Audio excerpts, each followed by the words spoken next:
So, Watchtower, the history. Well, Jehovah's Witnesses, there's a book that they produce and you can watch it on jw.org, as I show on the Why Bible Study, how you access the particular website, and then you just access books, and it's this book here, Jehovah's Witnesses, Proclaimers of the Kingdom. This provides a detailed history. Just to mention, there are some 1,000 pages to this book, so it just shows. Now, under this section here, it starts to show the history. There's a picture of the original president of the Watchtower Society. Now, the Watchtower Society is a legal body registered in 1879 by Charles Taz Russell and two other, to make it a legal company, of Pennsylvania, United States. And then as this organisation, religious organisation, grew, the Watchtower Society was registered in other countries to comply with laws, especially if you're producing Bible literature, leaflets, pamphlets, magazines, eventually books and Bibles. Then that was all became a printing operation, and it needs to be legally established with the country where they are. For example, in Great Britain, it's the Watchtower Bible Tract Society of Great Britain. Now, why? Why did the Watchtower Society get established? Because Charles Taz Russell and his fellow students, who were all in their early 20s, why did they leave their Adventist churches, etc., and join a Bible study group, and they developed up to about 10,000 members by 1914. Well, this is what he said. Young Russell was no atheist. He simply could not accept the commonly understood teachings of the churches. He explains, gradually I was led to see that through each of the creeds contained some elements of truth. They were on the whole misleading and contradictory of God's word. Indeed, in the creeds of the churches, elements of truth were buried under a morass of pagan teachings that had infiltrated and tainted Christianity during this century-long apostasy. Turning away from church creeds and searching for truth, Russell examines some leading ornamental religions, only to find these unsatisfying as well. So, if you can't find it, do it yourself. I'm sure you've gone to places and you thought, well, I want to do something. I can't find anyone to do it. I better do it myself. That's why there's so many charities, aren't there? People have set the charities up themselves because no one else is doing it. And this is what happened with regards to religion.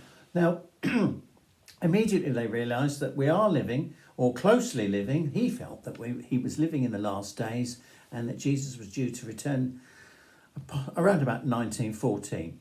So that motivated him and his fellow Bible students to preach. And they used everything from newspaper headlines, they put out adverts, they produced books, they got other printing companies to do stuff. They were invited to places, and it wasn't televised because it hadn't been invented, but there was radio messaging, and they paid for space in newspapers to preach.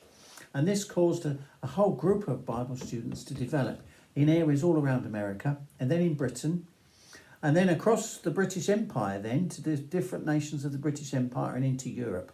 So by 1914, there were up to 10,000 Bible students, all preaching basically.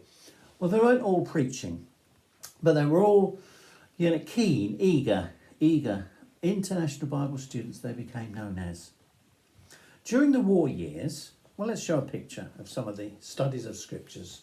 So there's a number of the books that he produced, and there's a picture of him giving lots of public talks in auditoriums. They even produced a slideshow of creation called the First Colour Photodrama and Music.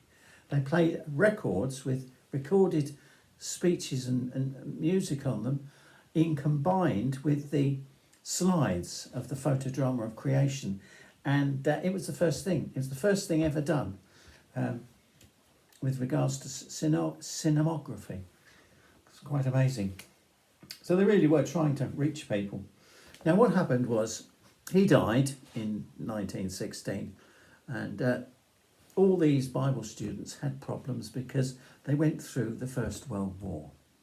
But at the end of the First World War, you had still had a nucleus of Bible students, and eventually the Watchtower Society, because he was the president, they had another vote and they had a new president, and it continued. So it's continued in the same way as it did before with the production.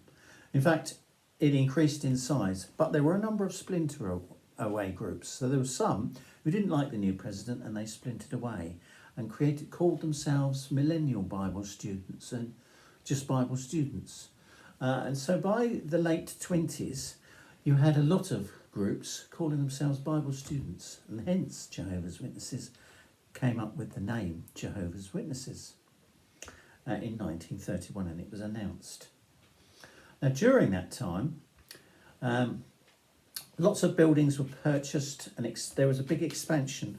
The witnesses grew to hundreds of thousands in number from just the small numbers. They started to build lots of branch offices around the world, and the emphasis by the new president in the 1920s was to preach, that everybody should really preach, especially those who were preaching in the churches. Eventually they called them not churches anymore, but they had the cross as well. Eventually they changed that and they called their Bible meetings kingdom halls, places of meeting that highlighted the kingdom. And things like the cross was removed because they realised that Christians tend to venerate it. They wear it around the neck and have it on earrings and all sorts of things. And that was a little bit over the top, venerating the instrument of the Lord's death. Here's some more buildings here, expansion within New York and around the world. And of course the printing work boosted apace. Jehovah's Witnesses started to print everything themselves. And they became the biggest religious printing organisation in the world. They also used radio stations extensively. And then of course you had World War II. Again, we had a president die in the middle of World War II, and it was taken over by a new one. The new one expanded even more, but he highlighted international assemblies. And that really meant that Jehovah's Witnesses really were mixing really well in big numbers. And of course they'd taken off to the size they are today. And what happened was they highlighted, because the organisation got so big, the existing having a single president, and it was reasoned that it might be better if the president of the Watchtower Society wasn't leading the spiritual movement of Jehovah's Witnesses. It should be Jesus Christ.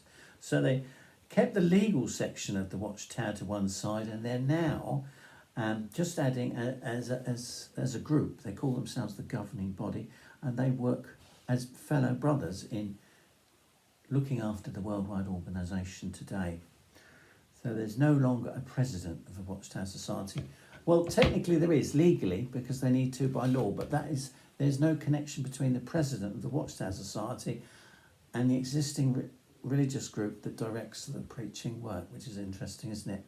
Anyway, I hope you haven't confused you too much. I've waffled a bit there.